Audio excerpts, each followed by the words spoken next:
Grew up in a big Irish litter, number 5 of 7 kids. So I did not do well in school. You know, it's funny, most entrepreneurs don't.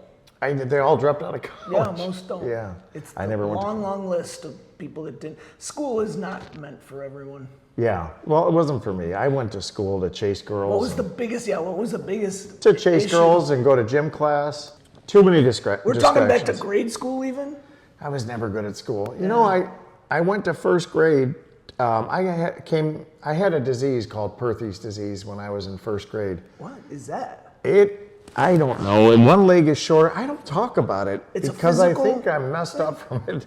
I was hospitalized for a long time. They put me in traction. This is the 60s. Holy cow. They had weights at the end of the bed, and I laid in a bed for months, and they pull on your legs to get your hip to open. So the ball in my hip. Now you've got hip problems now that you're 60. Yeah, but I need a new hip, but that's a different story.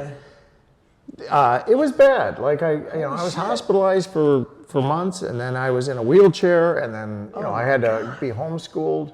This is like Forrest Gump kind of stuff. I was totally Forrest Gump. Yeah, right. Because when I saw the movie, I'm like, that's me. I had those braces. I'll tell you about that in a second. Patrick, run. Yeah, but probably kids were cruel and they picked on you. I think it messed me up, and because I never talk about it. Like my wife said, you never talk about that Perthes disease, and I go, my mother wouldn't take any pictures of me in a wheelchair. She wouldn't. We had a hospital bed in our first floor of our living room that I slept in for a year. Wow. And I was homeschooled, it didn't work. So I went to first grade the next year, but I had to wear a belt with the Forrest Gump braces, and the clip onto my belt is to keep my leg up in the air. And then they let me go from the wheelchair to crutches. Shit. So I spent a year on crutches in school. Got picked on. I was a small guy back then too. I was tough. The doctor always said he's going to walk with a limp, but he won't walk right, but he'll walk. And then I ended up winning races, setting school records. Doctors in the 60s. I'm not being a dick. I'm not trying to brag. Doctors in the 60s I did the just best didn't they know. could. Yeah. I mean, that traction. I think of the old pulleys. I'd wake up in the morning in the hospital, and I'd be down at the bottom of the bed, because eventually the pulleys pulled me all the way down the bed. So. Yeah, they were big on traction back then. Everybody goes in traction.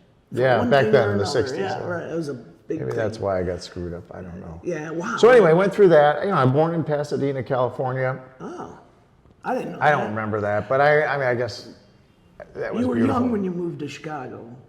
Yeah, I was a kid. It was from the 1960s were Pasadena, California. And then we moved to Chicago, to Deerfield. That's where I lived on Woodvale. Okay. And then we were only there, I don't know how many years. And then we moved to Duxbury, Massachusetts, and we lived out there. That was beautiful. Wow. Suburb of never heard of it. Boston. So yeah, that was fun. And then we back to Chicago, and then my life started.